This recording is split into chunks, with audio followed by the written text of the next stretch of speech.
பெண் சிசு கொலை மற்றும் பெண்கள் குறித்து இழிவாக பேசி வீடியோ வெளியிட்ட முகமூடி மற்றும் குல்லா அணிந்த யூடியூபர் இளைஞரை சைபர் கிரைம் போலீசார் கைது செய்தனர். சமூக வலைதளங்களில் வீடியோக்கள் பகிரப்பட்டு அது குறித்து புகார்கள் எழுந்த நிலையில் ஆலங்குளம் பகுதியைச் சேர்ந்த முகமூடி அணிந்த யூடியூபர் தீபன் என்பவரை தென்காசி மாவட்ட சைபர் கிரைம் போலீசார் கைது செய்து சிறையில் அடைத்தனர்.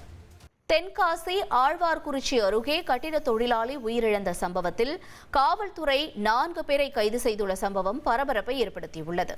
தென்காசி மாவட்டம் முதலியார்பட்டியைச் சேர்ந்த கணேசன் என்ற கட்டிட தொழிலாளி சடலமாக மீட்கப்பட்ட சம்பவத்தில் போலீசார் விசாரணை நடத்தி வந்தனர். இந்த நிலையில் அதே பகுதியைச் சேர்ந்த சுடலைமணி என்பவரது மனைவியுடன் கணேசன் தகாத உறவில் இருந்து வந்ததால் அடித்து கொலை செய்யப்பட்டது தெரிய வந்திருக்கிறது.